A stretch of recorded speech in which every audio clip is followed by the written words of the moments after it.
हूं अपनी मुहिम में जिसका नाम है जरूरत बदलाव की। आज मैं फिर अपने एक ऐसे मुद्दे पर आपके साथ अपने विचार शेयर करना चाहूंगा, खास करके अपने मुस्लिम कंट्रीज, मुस्लिम ब्रदरहुड, मुस्लिम समाज, मुस्लिम इंडिविजुअल्स जितने, उनके बारे में मैं अपनी फिर एक राय और विचार रखना चाहूंगा। अगर आप ध्यान से देखेंगे, देखिए मेरी बात सुनने के पहले एक बात जान लें कि हम अगर ये रिजिड होकर के अपने माइंड में रख लेंगे कि हम तो गलत हो ही नहीं सकते, हम गलत हैं ही नहीं, अगर ऐसा होगा तो उन लोगों के साथ कभी कोई सोल्यूशन हम निकाल नहीं पाएंगे। आप नजर से अपनी देख रहे होंगे कि दुनिया में जो भी कंट्रीज मुस्लिम बाहुल्य हैं या जिस क्षेत्रों में मुसलमान बाहुल्य तौर पर हैं,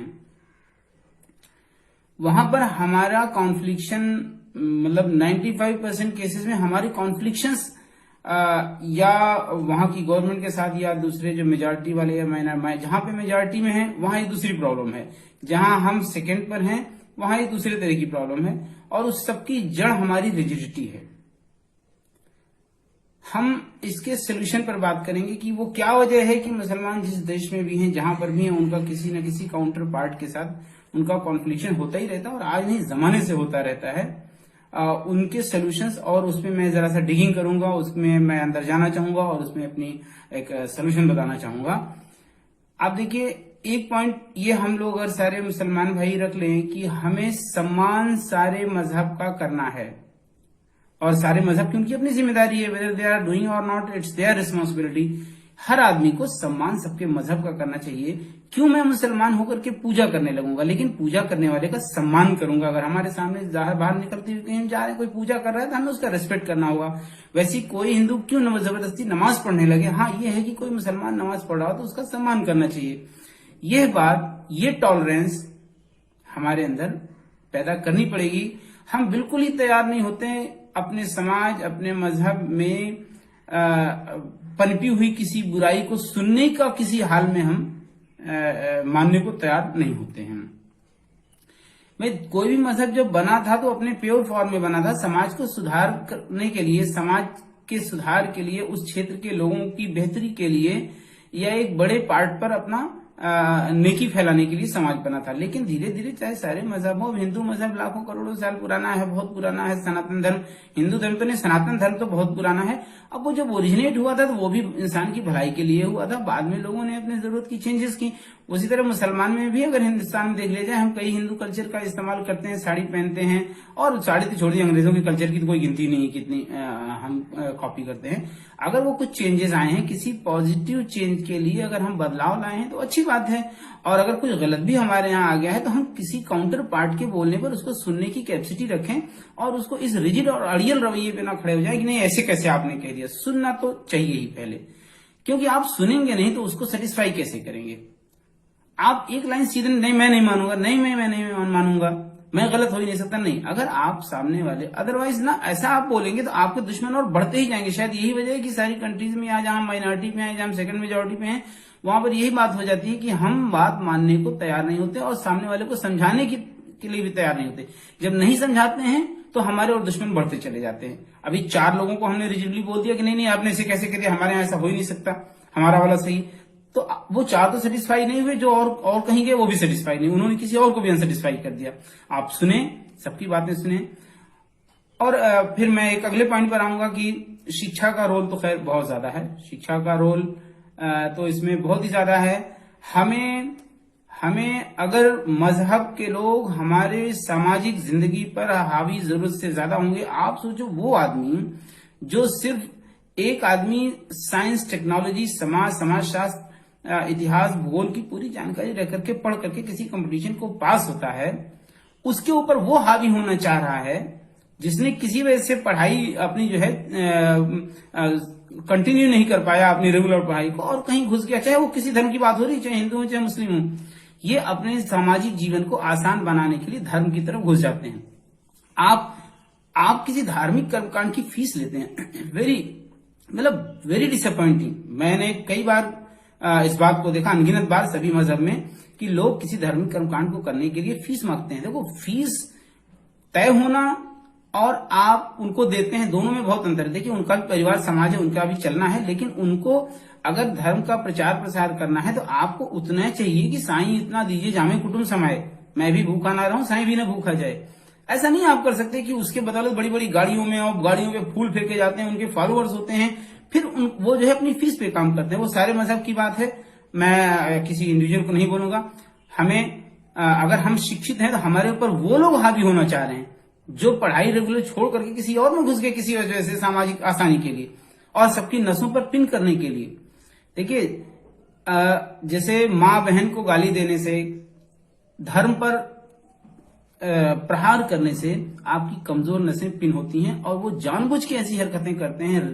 राजनेता और धार्मिक जो गुंडे होते हैं, धार्मिक जो गणितज्ञ होते हैं, वो जानबूझ करके ऐसे मुद्दों की बात करते हैं। आप ये कहते हो कि किसी को अपनी नामहरम को अपनी शक्ल नहीं दिखानी है, लेकिन आप डॉक्टर के पास जाकर के खुल करके ऑपरेशन तो कराते हो ना। उस वक्त ये नहीं कहते कि तो नामहरम क्या, वो तो मुस्लिम भी नहीं था, वो तो दूसरे मजहब का था, लेकिन वो डॉक्टर ने आपको खोला। आप ये नहीं कहते हो कि बेटा तुम लोग भी डॉक्टर बनो, तुम भी इंजीनियर बनो, तुम भी चार्टर्ड अकाउंटेंट बनो, तुम भी अकाउंटेंट बनो, तुम भी साइंटिस्ट बनो। आप ये नहीं बोलते, आप उन बातों पर जाते ही नहीं, आप उनको मिसगाइड कर देते हो। और थोड़ा हमारे समाज में भी संसार जब से बना हुआ है तब से इस बात की कमी पाई गई है कि हर आदमी अपना जो सोशल स्टेटा होता है, सोशल स्तर होता है, वो नीचे वाले को अपने पास लाने में कतराता है। वो चाहता है कि एक डिफरेंस बना रहे, वो चाहे कोई मजहब हो, कोई जात हो, कोई फाइनेंशियल स्टेटा के लोग हों। एक मनोवैज्ञानिक गुण होता है कि वो अपने नीचे वाले को अपने बराबर लाने पर उसको कतराता है और धक्का मार करके अपने ऊपर वाले के पास जाना चाहता है। ये एक नेचुरल चीजें हैं। जैसे आप देखो कि अमेरिका सामान तो बेच देगा लेकिन टेक्नोलॉजी नहीं बेचेगा। आप फाइटर विमान और वो दवाएं बेच दोगे, विमान बेच दोगे, लेकिन आप उसकी टेक्नोलॉजी फाइनली किसी को पूरी हैंडओवर नहीं करते हो। यही जैसा हमारे शिक्षित लोगों में भी ये बात है कि हम जो है अपने बराबर किसी को लाने में थोड़ा सा कतराते हैं। वो सभी की लगभग आदत है। और मैं ये कह रहा हूं कि किसी के दूसरे मजहब की जब आप बुराई सुनते हैं तो आपको बहुत ज्यादा मतलब अंदर से एक अच्छा लगता है कि हाँ ठीक है, इनके मजहब की बुराई है। हो सकता है उसके मजहब की बुराई ना हो, उसमें लोगों ने बुराई पैदा की, आप गलत तरीके से समझ रहे हो। आपके कॉन्सेप्ट में भी आपके कॉन्सेप्ट को, आपके मजहब के जो सेंसिटिव कॉन्सेप्ट हैं, जैसे 4 शादियां हुई, तलाक हुआ, या जो है हज पर जाने वाला मामला हुआ, वैसे हिंदू मजहब में भी मूर्ति पूजा और महिलाओं को लेकर के जो मामले हैं, सभी मजहबों में इस तरह की जो बातें होती हैं वो किन वजहों से बनाई गई, क्यों ऐसा शुरू किया गया, उसके पीछे बहुत गहरी वजह हो सकती हैं। हम सिर्फ ऊपर की बात समझ करके एक दूसरे की मजहब की बुराई करने लगते हैं।